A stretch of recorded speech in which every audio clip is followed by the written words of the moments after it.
Efefero de kanya wala. Ado efefero de kanya venye. Efefero de kanya wala. Efefero de kanya venye. Apora wane mere waraba. Arobe pa babe vunu mumia. Oki bibe yesa. Oda fero de kanya vise. Otaya befia be vunu vorwa. Kungomi ayaya rwereta kahime bilorua ada ferevere apakorevere oyogbe jabe tota apara kena iri yiriba alobe sisi wero mablimu no iwe mogbe ao aroma na egba to yeriere o yo bibu ese no generuo pepe shajo fisi wa baro mriwo emu odia Idabo lobe kae, webi kubasi pito, wana mi woro mara. Ebunyere wara me amira, etula wosenwa. Iyolo le febira, eromono maru pokanya yene. Ekiri dabolo aro obanya, ubi beraro dogami biao. Ebiso hora kera, waya yakona, wayo saro ao. Akiye waje mremore, anijiwe fofo, neba anulorwa. Efe bavere kanya venya, egu bavere bera, alole ligura, amare beta, owole koidia.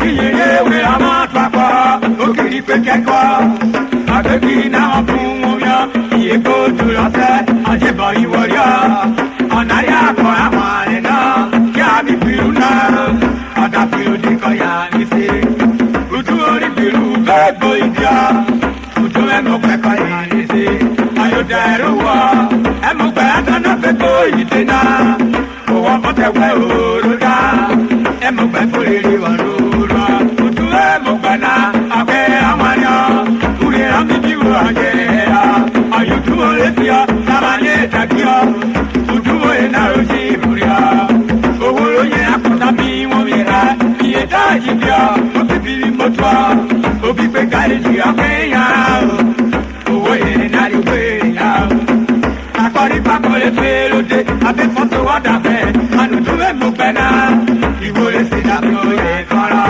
Azari Giva, Alesi Fetana, Ayo Jarigo Abiva, Alakaya Lati, Toma, Akana, Samoya Taka, Ebe account of Kai, he would be. Amado kuamo raje doya ebe wakaba ibo kwira ebe rijo na etikale owo kuye ya kukwera obuye kalo awaya tugere kiti oye fukore ya tawo na tanule beroya akari nukule ruba oka ole ipiru oje pifiya iruga kogoma akwali goka eroro anya goru to game ebe olula Today,